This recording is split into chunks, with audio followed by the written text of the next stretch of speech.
All right, and welcome back to the Prep Zone. We've got a special guest with us today from George Mason High School. He is a defensive central midfielder, a four-year starter, two-time All-State selection, two-year captain for a George Mason team that's 16-1 this year and has won 60 of its last 61 games. Welcome to the show, Grant. All right, thanks for having me. Grant Goodwin here with us today. And Grant, you've got a chance this year to become the first male soccer player in Virginia High School League history to win 4 state championships. You've been on varsity since your freshman year. I think the only player on this team who's done so and been a starter the whole time. Just looking back on this run that George Mason has had, winning so many games, what would you say has been the most key ingredient to your success, the consistency of this team? It's really just the environment that the coaches create. It's really one that kind of breeds passion for the game. I mean, you go off the field and you still hear the guys kind of talking about it in school, talking about strategy constantly. I mean, during the season, everybody on the team that's their sole focus. That's what they love to do. It's like they wouldn't rather be anywhere else. So it's like. Right. Have you seen a lot of changes in the mentality of the team from your freshman year to senior year? I know there's been a lot of seniors that have grown together as a team, but I mean, has the mentality strengthened even further as the years have gone on, or has it been pretty much a consistent train rolling down the track? I mean, it's kind of, we have higher expectations now, you know, going in 3 times in a row for state champions, and then, but otherwise, no, it's just the coaches emphasize, you know, you go in hard, you pay 100% every game, no matter the opponent, and it's, but the style of play has definitely changed. I mean, that's one thing that's, new players bring a completely different style. Right, and we're looking at some nice highlights here that your coach put together. Obviously, the towering center mid here, he's 6'4". Grant towers over a lot of people on the soccer field, but we're seeing you score some goals here. It's not something that a lot of defensive central midfielders do consistently. Is that a unique part of your game, your ability to get forward and actually attack goal? It's kind of the way we set it up. Freshman year, I scored, I think, maybe 4 goals. That's because I was kind of the defensive component there. And now, ever since then, I'm beginning to get more responsibility and kind of more latitude up and down the field because I have Nico, the other center defensive mid, and he usually just stays back and covers. So I kind of have the freedom to get forward and score now. How scared do your opponents get on corner kicks when you come into the box? I mean, there's some pretty massive guys. There's guys that are taller than me out there, like on Clark. There's some 6'5", 6'6" guys. You're going big out in the country. Yeah, but you know, heading's been a strength of mine in the corner, so I just attack the ball. You know, we all go for it. I think Elliot's the best header we have on the team. That guy, yeah, if you see him, he's a monster out there. Not too surprised. He's got like over 100. Yeah, that guy. You guys, speaking of tons of goals and over 100 goals.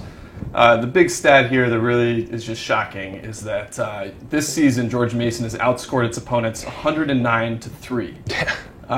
How do you stay motivated when you're playing so many teams that just frankly are inferior to you guys in the 2A? You're winning a lot of these games 10, 11, nothing. What gets you guys up for these games? How are you able to keep staying the course? It's the want to improve every single game. I mean, we go out there and we'll still win 4-0, and after the coach will ream us out because we're not playing like up to our full potential. So it's not that we're playing for a score as much. We're playing to meet our expectations, our potential, and try to get better as a team. Okay. And one stumbling block this season, you guys, here it comes. You guys lost the game. George Mason lost a game last week 1-0 to William Monroe. I can tell it stings still, but that was your first loss in over 2 years.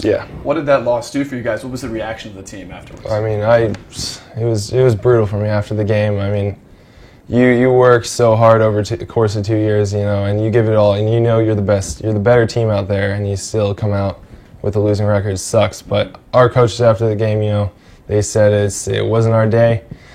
And I mean, frankly, we had chances, we didn't finish it, and it's our bad, you know, we have to move on. On the other side of it though, do you think it might be sort of a good thing for you guys to actually suffer some adversity for once? Maybe it'll kind of reinvigorate you for the playoffs here? Or how are you definitely. I mean, kind of got the monkey off our backs of trying to keep that win streak going. Like everyone's like 50-game win streak. It's like fine, we're one now, one-game win streak, so we don't have that to worry about. And then I think if you saw the game against Strasburg, we came out with kind of a fire I haven't seen us have all season, and I think it's kind of ignited a new kind of step in our game. There you go. So, what did the win streak get up to then? Was it like 60? I guess I just said it. You won 60 your previous 61. Yeah, it was 60. 60, yeah. Wow. Yeah, I mean, there you go. Pretty incredible. And yeah, just your coach Frank Spinello called you one of the best leaders he's ever had on the soccer field. Just how have you changed your approach as a leader from your freshman season to now on varsity? Do you think it's changed over time, and how do you approach that? Yeah, I mean, I've always tried to lead by example, even when I'm a freshman. I mean, we had some other freshmen, sophomores that I kind of, as midfield, I was starting over them, so you kind of get that, like, you go on the field, you try your best, and you try to show the other guys what it's about, and that approach hasn't really changed. But vocally on the field, you know, I'm trying to talk a lot more. I'm trying to think of more about my teammates instead of my own individual performance. Right. So in those aspects, it's definitely changed over the years. Right. You've got your Conference 35 championship tomorrow night. And then you've got the Region 2A East tournament the next week. States after that, hopefully, for you guys.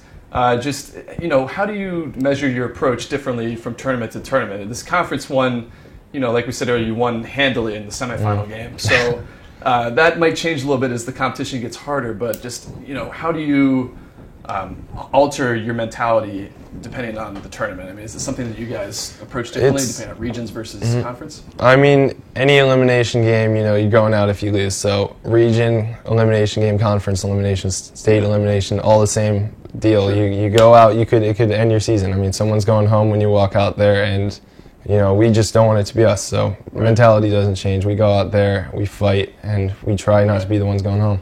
Has there ever been a time where you got to like the state finals or some point in the region tournament very far where you ran into a team that was about your caliber that kind of shocked you a little bit? Does that ever happen? Yeah. This far into the season? Yeah, I mean, it's happened to me. I think my sophomore year we lost against Stonewall in the region finals, which luckily wasn't an elimination game. But so we kept going. We played them in the finals and we beat them. But when we hit those games, it's usually a challenge for us because we haven't had those kind of challenges throughout the season.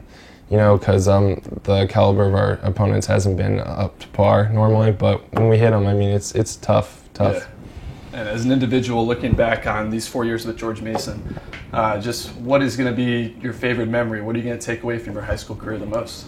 I probably still remember my freshman season best. There's a bunch of older guys. You're just trying to fit in, trying to keep up with them, and that season, just being included, the environment was awesome for me. Yep.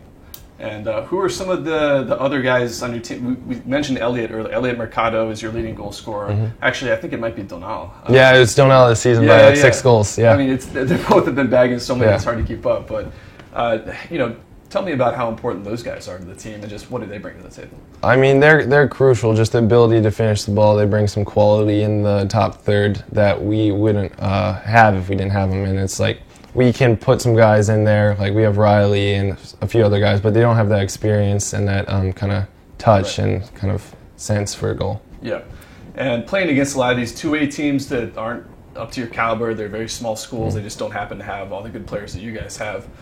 Do you ever wish that you would schedule more tough teams? Like you played Falls Church, you played Mount Vernon, but do you ever talk about playing more of those 6A and 5A teams? And is that something that you want to do? I mean, all the guys would love to do that, but we schedule all our scrimmages and non-conference games. We try to play the bigger schools, the ones that will pose a challenge. And recently, since we're 3-time state champions, they're coming in. They're like, we want to see how we stack up against you guys. So I think maybe we'll play WNL in Yorktown. Langley. We try to get a game with Langley this year. Oh, you tried? We tried. The coach said they were scared. Whole motto. It's one way to look at it. The Mustangs. Yeah. No, we'll see. But okay, so you're going to Virginia Tech. Do you plan to walk on there, or are you just going to go? I'm going to probably play club. Okay. Just D1. D1's a huge commitment with schoolwork. It's not something. They got a pretty good club team too. Yeah, they have a great club team. I mean, I know some guys who play travel all their life and they try to get on and they didn't make it. So it's definitely going to be a challenge to even walk on the club team. Yeah, absolutely. And you're going as an engineering student, I think? I'm going as a computer science student at the moment. I'm thinking about engineering. Cause I chose a school to have the option to kind of transfer. I've already talked to them about that. Yeah. Nice. Long story. Sit up for another time, but. All right, guys. Well, that was Grant Goodwin here on the Prep Zone. He's got a big conference championship tomorrow night, and we'll see what they can do at regions and states. Grant, thanks for coming on, and good luck in the playoffs. Thank you. All right.